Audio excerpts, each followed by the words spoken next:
What's up guys, mtg Matthew back with another video, and today we're going into ladder with a Bant Midrange list that I threw together over the last 2 days, and the results have been really good.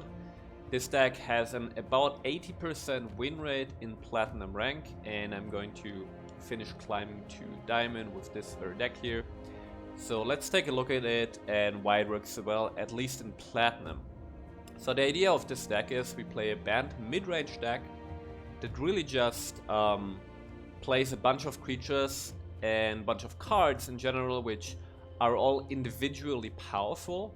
So this deck is not about having big synergy or anything, but every single card just does so much work on its own that every play you make is very impactful, and also it has some aspects, this deck, that makes so it fits really well into the current meta, such as a lot of life gain, right? Which is important against aggro decks, or just in general, there's some, a lot of drain effects and burn effects in standard right now. So let's take a look at this deck one by one, starting at the lower mana curve, and we'll just work our way upwards to the right.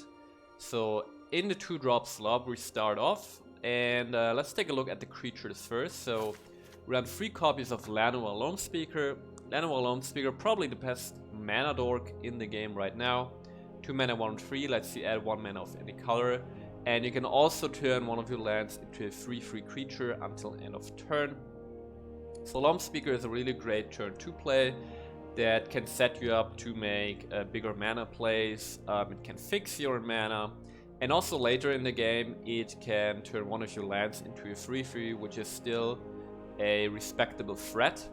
And this way, it's a mana dork that keeps some value until late in the game, even when you already have enough mana. Then run 4 copies of Spirited Companion, just a 2 mana 1/1 that draws us a card. Spirited Companion is just great to get stuff on the board and at the same time go through our deck, find more gas. And it works especially well in this deck because we run 3 copies of Broker's Ascendancy and 2 copies of Serra Paragon. And we also have Wedding Announcement. And Wedding Announcement and Broker's Ascendancy, I'm going to talk about them in more detail in a minute. But both of these basically pump our creatures. And Serra Paragon lets us recast permanent spells with mana worth 3 or less from our graveyard again. Which means that if we have a Serra Paragon on the board, we can recast Spirited Companions, and this way make sure that we have more card draw in the deck, such that we never run out of gas. So Spirited Companion, really cool creature that gives us some card draw. Then we have 2 copies of Decktech Pious Apprentice. It's really just a 2-drop creature that does a lot in this current environment in standard. First of all, it's a 2 mana 2/3, so this stats are already really great. It can block into some other creatures without dying, and has lifelink, which is really nice because lifelink makes us stabilize in the game, and it's just actually I think lifelink is one of the most powerful keyword abilities out there. And then got this little text box: cards and graveyards can be the targets of spells or abilities, which is nice against reanimator decks, but also against opponents who play Graveyard Trespasser. Decktech's ability makes it so that your opponent can't exile creatures or cards from any graveyard, and therefore there will be no drain effect. And also Decktech offers great value because it's got a disturb effect, which means when it dies we can cast the disturb side from the graveyard and we get a 3/2 flyer in Decktech Pious Apparition. And Decktech says whenever one or more creature cards are put in the graveyard from anywhere, investigate. So, if your opponents attack or if you attack and some creatures die, you get a clue token, which lets you draw into more cards. And then obviously, because it's a disturb ability, then it would exile. So that's just a great 2-drop creature that offers some great value. So those are all the 2-drop creatures we have. And then we also run 4 copies of Destroy Evil. Destroy Evil is fantastic in the current meta, mainly because of its first ability, destroy target creature with toughness 4 or greater. This is mainly against Sheilred, right? At 2 mana you can just destroy a Sheilred, get rid of her. But also there are some other big creatures in this current meta, such as, you know, there's Soul of Windgrace, or there's Titan of Industries and so forth. And then the second mode is also useful, destroy target enchantment. We can destroy enemy creatures if we, for example, play against Selesnya enchantments, or if you face mono-red aggro, there's Kumano faces Kakazan, right, which eventually turns into a creature, but which is still enchantment. You can destroy it with Destroy Evil, but you can also destroy Fables of the Minnow Breaker with this. So great little card, great removal spell for just 2 mana. So this is a 2 mana slot. Let's go over to 3 mana. We already talked about Wedding Announcement as a free off. Nothing much to say here. Just great value card that gives you tokens, card draw, and an anthem at the end of the day. Then we got 3 copies of Broker's Ascendancy, which I'm very, very happy about, because before the rotation, Broker's Ascendancy wasn't really playable. But now, after rotation, it's really good and it's putting in the work. I mean, if you just have 2 creatures on the board and you play a Broker's Ascendancy, it grows those creatures every turn and makes your creatures really, really big. But it also gives your Planeswalkers loyalty. So Broker's Ascendancy is just a way in this deck to go over the top of other decks and make it so that, you know, your lifelink abilities really come to shine. But any small creatures, even a Spirited Companion, a token from the Wedding Announcement, or Loam Speaker, if they have 2 free counters on them, all of them become a threat to the opponent. So Broker's Ascendancy, really, really nice card. I'm really happy that it's playable now in this meta. And then our final 3-drop is 3 cover Shana, Purifying Blade. Let's read the card first. 3 mana, 3/3 in banned colors with lifelink. At the beginning of your end step, you may pay X. If you do draw X cards, X can be greater than the amount of life you gain this turn. This is a card that I was really wrong about during previous season, because I was reading it, I was like, I don't think this is playable. But it really taught me a lesson about Magic in general. I think whenever you see a card that offers you a payoff for a certain action or a certain requirement, and the card itself can fulfill the requirement, the card is probably pretty good. What I mean by this is, Shana has the payoff of letting you draw cards as long as you gained life in a turn, and Shana herself has already lifelink, so she doesn't need other cards to you know, enable herself and start drawing cards. And the thing about mid-range decks is that later in the game you run out of gas, but then you have a lot of mana you can't spend. So whenever you have a card that lets you just put in mana into an X ability, it's really, really useful, and Shana is just exactly that, right? She helps you stabilize against aggro decks because of the lifelink ability. A 3 mana 3/3 is a decent stat line. But then when she gets buffed through Broker's Ascendancy, Wedding Announcement, she can get really, really big and just start drawing you a lot of cards. It's just a fantastic creature, really, really nice. So these are the 3-drops we have in the deck. Let's talk about the 4-drop. As I said, talked about 2 copies of Serra Paragon. Let's just recast permanents with mana value 3 or less from our graveyard, and then when they would leave the battlefield, they get exiled and you gain 2 lives. So a lot of value. Let's just recast all of our Shanas, Ascendancy, Wedding Announcements, Spirited Companions, Loam Speakers, and Danix. So just the 2 of is fantastic. It's also a flyer, which again, we have so many Anthem effects and pump effects, can become a big threat itself, and it acts as just more card draw in the deck, right? Serra Paragon is just fantastic. Again, an individual card that puts in a lot of work. Then at the 4-drop slot, we also have 4 copies of the Wandering Emperor. Not much to say here, it's just a powerhouse, right? It can pump all of our lifelink creatures, put out tokens on the board. It's a Planeswalker, so it also gets loyalty counters from Broker's Ascendancy. And it's just a fantastic 4-drop. And then we also have a single copy of Teferi Who Slows the Sunset. Teferi is really nice for 2 reasons. First of all,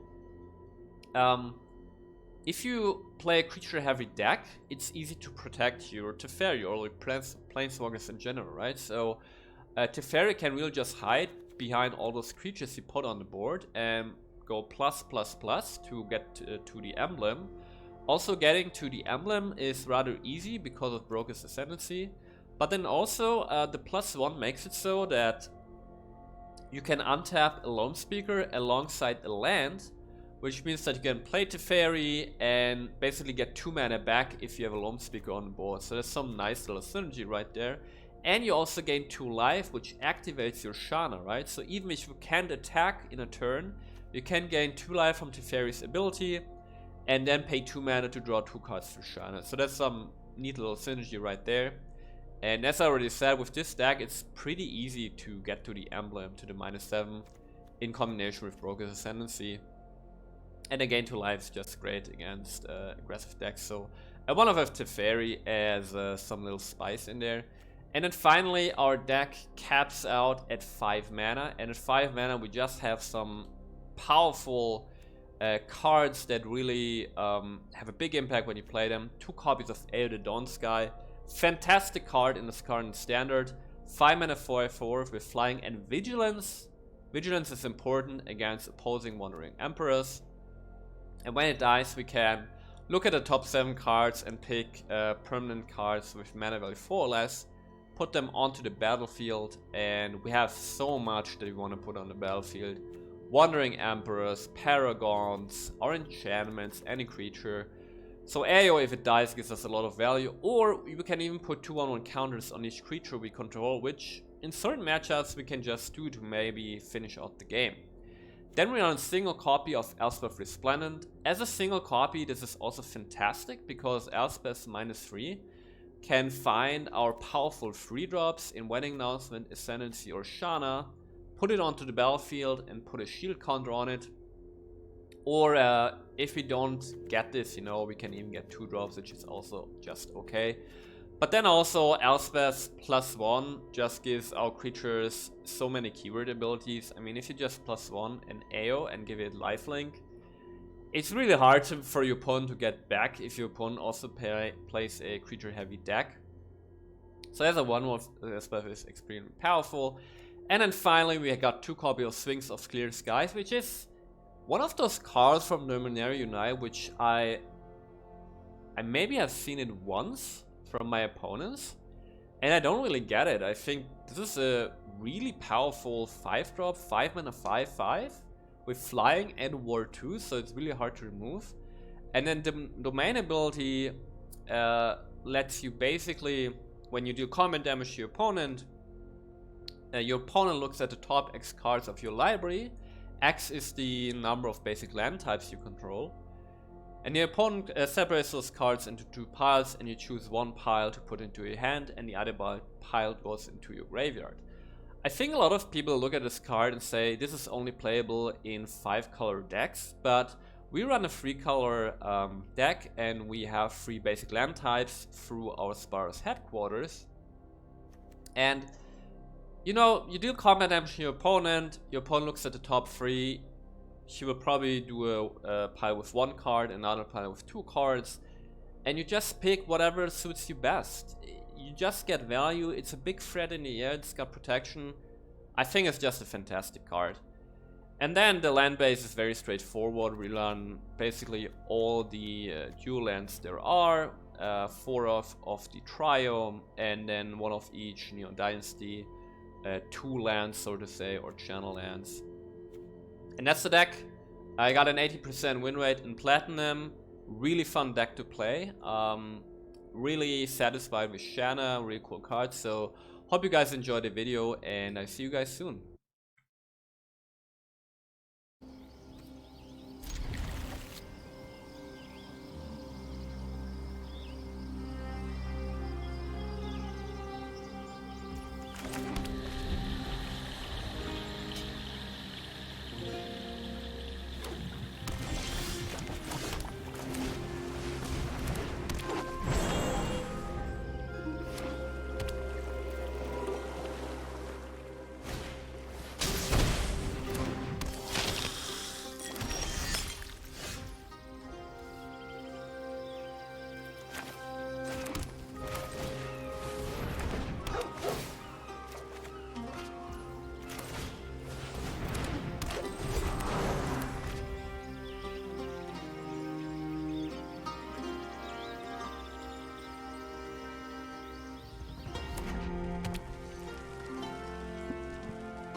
You deal with this annoyance.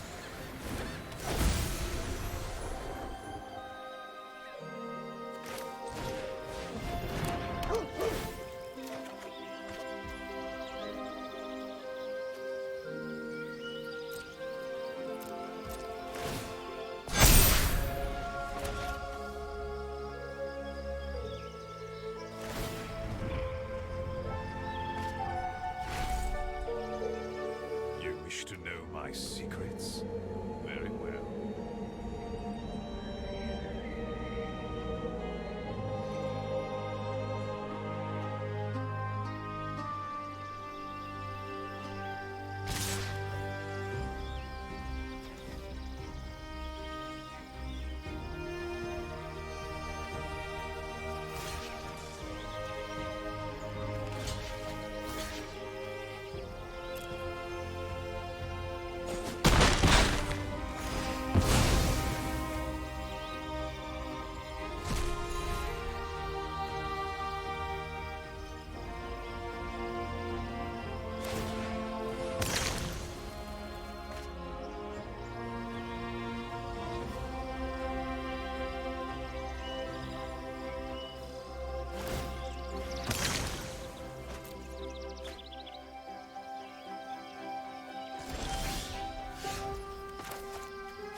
Let your blade do the talking.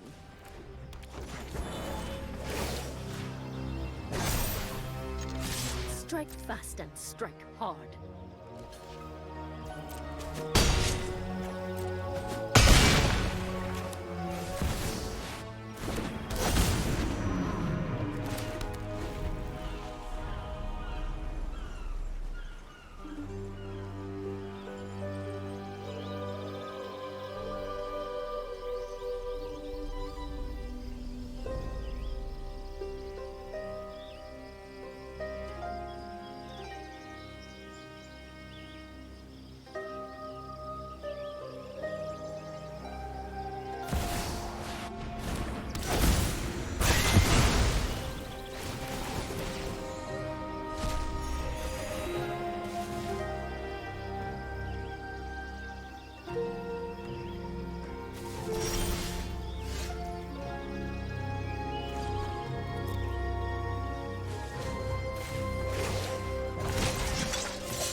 To me.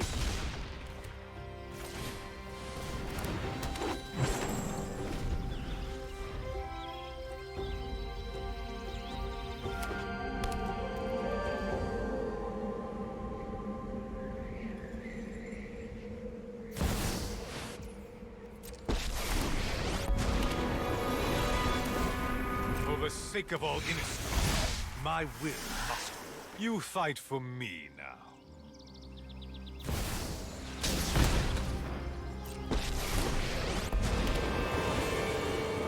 more distractions. Let's make this quick. Off you go.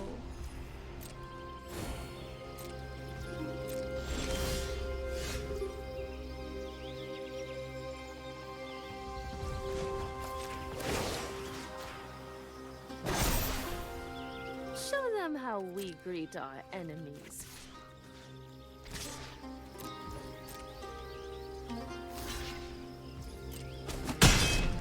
I won't let this be over.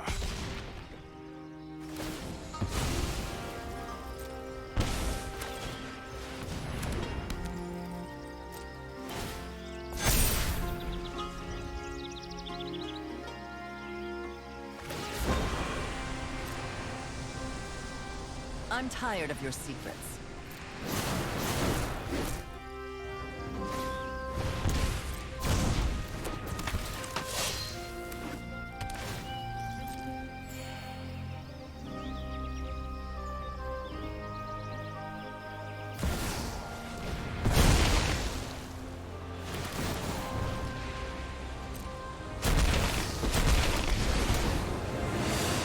Family is only their adversary.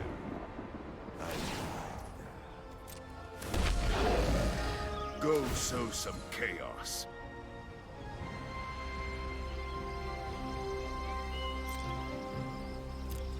By coin or carnage, tribute is owed.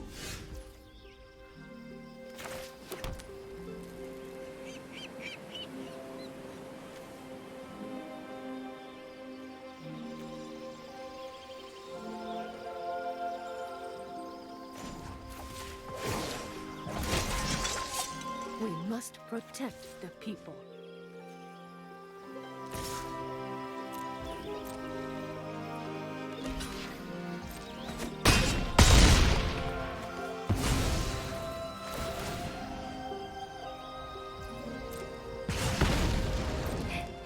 This isn't going to go how you think.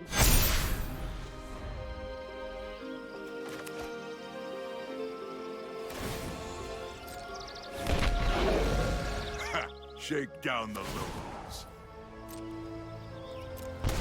Defy me, and you'll lose everything. Delay, nothing more. I've always hated crowds.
only a matter of time.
not overconfident. You're just underwhelmed. You're done.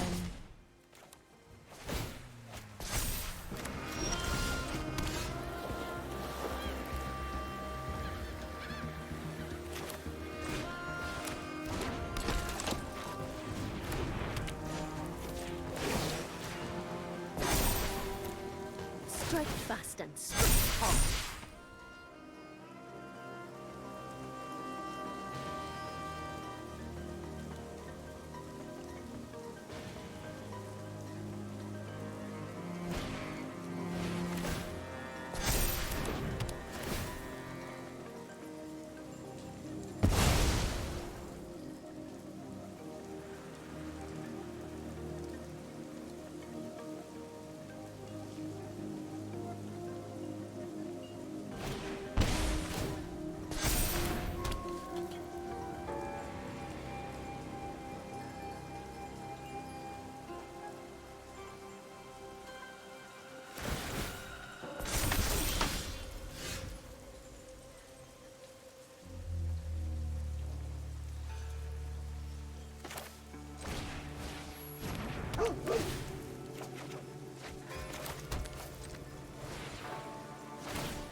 Let your blade do the talking.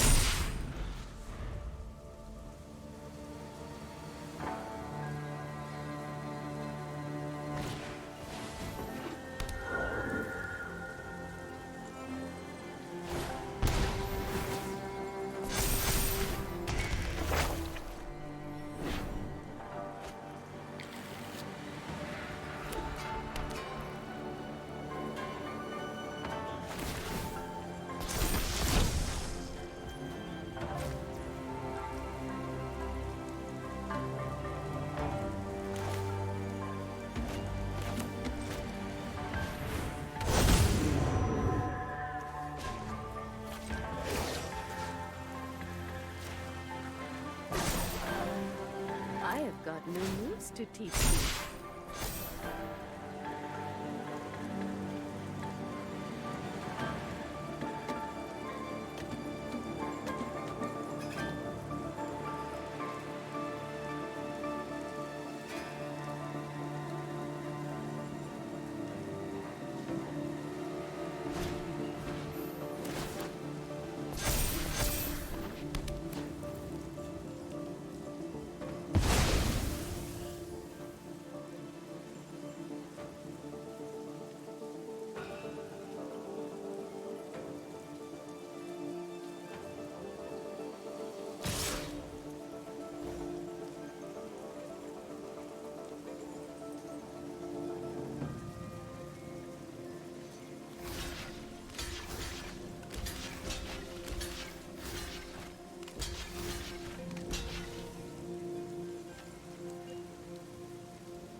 When I win, you're telling me what drop it?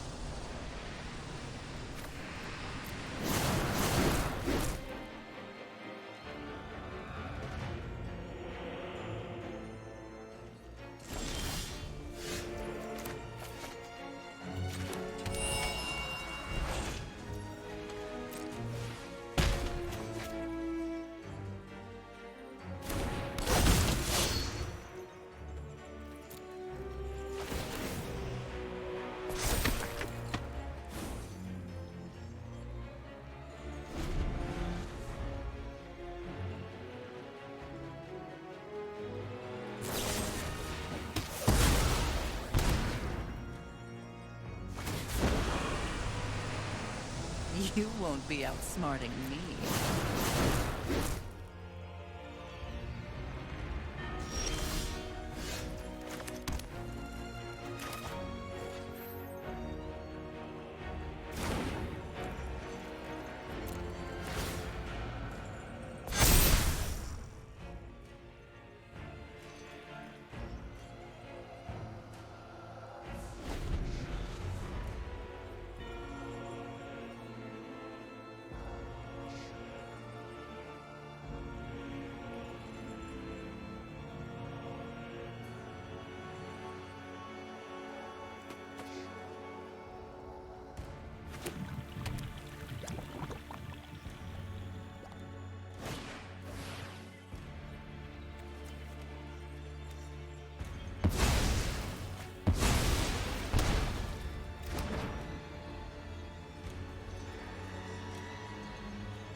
Off you go.